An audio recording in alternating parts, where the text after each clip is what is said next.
Welcome back to In Focus with David Coletto. I'm your host, David Coletto. On the podcast today, I do something a little bit different. I want to share the results of a new poll we released today on the federal political scene in Canada. The data comes from a survey that we conducted at Abacus Data of 2,000 Canadian adults conducted between March 2nd and March 5th. The poll has a sampling error of 2.1%, 19 times out of 20. In this podcast, I will look at the results of our horse race, how Canadians feel about the federal political leaders, and how the evolution of impressions towards the federal government's handling of the COVID-19 crisis. All that and more on this special edition of inFocus.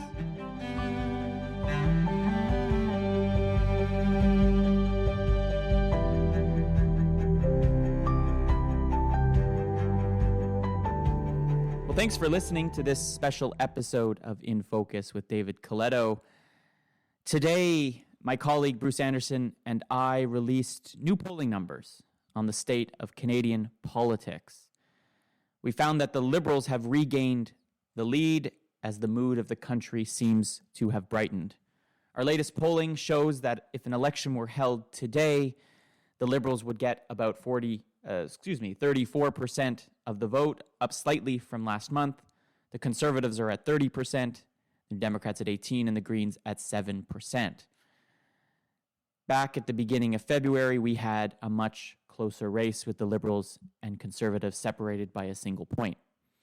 Regionally, the Liberals have a 9-point lead in Ontario and a 19-point lead in Atlantic Canada.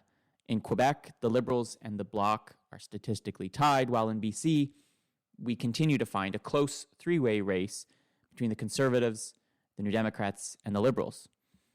As they have for quite some time, the Conservatives lead by wide margins in the prairies.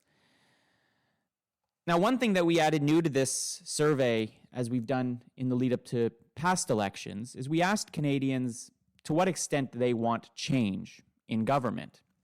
Back at the end of the 2019 federal election, 52% of respondents said they definitely wanted a change of government. 17% said they wanted change, but it wasn't that important to them. 11% wanted the Liberals re-elected, but it wasn't important, while 20% at the time definitely wanted to see the Liberals re-elected. Today, we see a very different environment. While more people definitely want the Liberals out than want them in, only 39% are definitely wanting a change, down 13 points from the end of that 2019 campaign. What this shows, in my mind, is an electorate that is far less agitated and angry at the Liberals and much more open to being persuaded to re-elect them.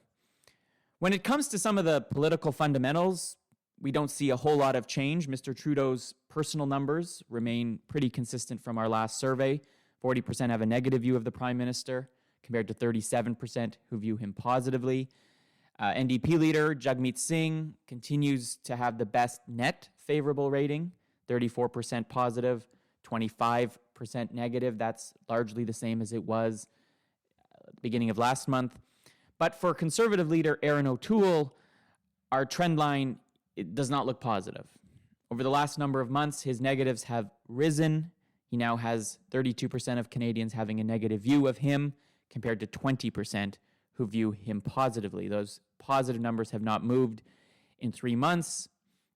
In fact, they're as low as they've been for most of the last few months of 2020 and into 2021, while his negatives at 32% are as high as they have been in our tracking. Now, one way that we try to understand what might be driving people's perceptions of our party leaders is to ask, for each of these party leaders, do you tend to think of them as more preoccupied with the interests of their political party or with the interests of the country and Canadians as a whole? And what we learned is that overall, Canadians are pretty cynical. A majority in every case felt that the party leader, whether it was Jagmeet Singh, Justin Trudeau, Erin O'Toole, tended to be more preoccupied with their party than country. But there was some important differences. Mr. Singh had more people feel that his best interest lied with the country, 49%, 43% felt the same way about Mr. Trudeau, while only 1 out of 3 felt that Erin O'Toole put the interests of the country more than the interests of his party.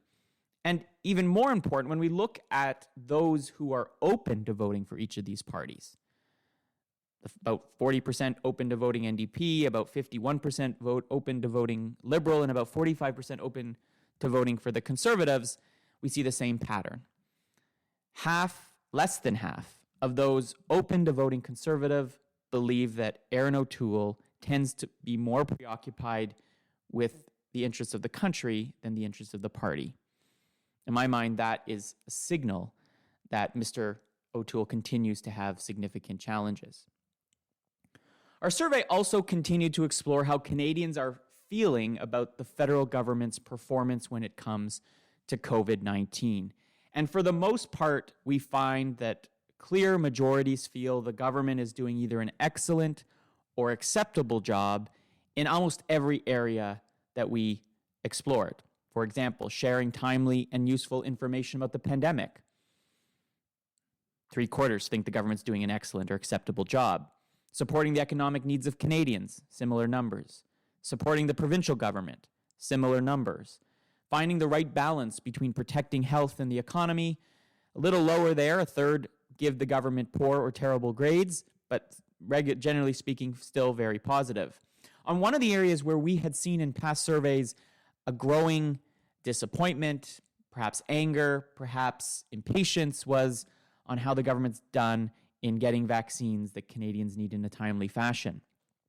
This is the area where the government gets its lowest marks, but they have improved over the last month. Back at the beginning of February, 48% of Canadians described the government's performance on vaccine procurement as poor or terrible. Today, it's down 7 points to 41, while positive impressions are up 4%, up to 25. So for a while there, particularly between January and February, the federal government's perceived performance on vaccines really took a hit. We're starting to see those numbers improve. The last point about this poll that I think is important to note is it feels like, and it looks like in our data, that the mood of the country is starting to improve.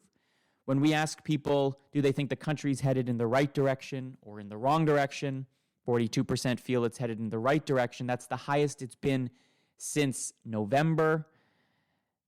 Same optimism carries over into how people feel about the direction of the United States or the direction of the world.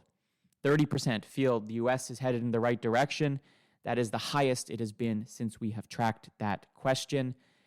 Back in January, just about 2 months ago, that number was 12%. So almost more than doubling in the course of a month and a half.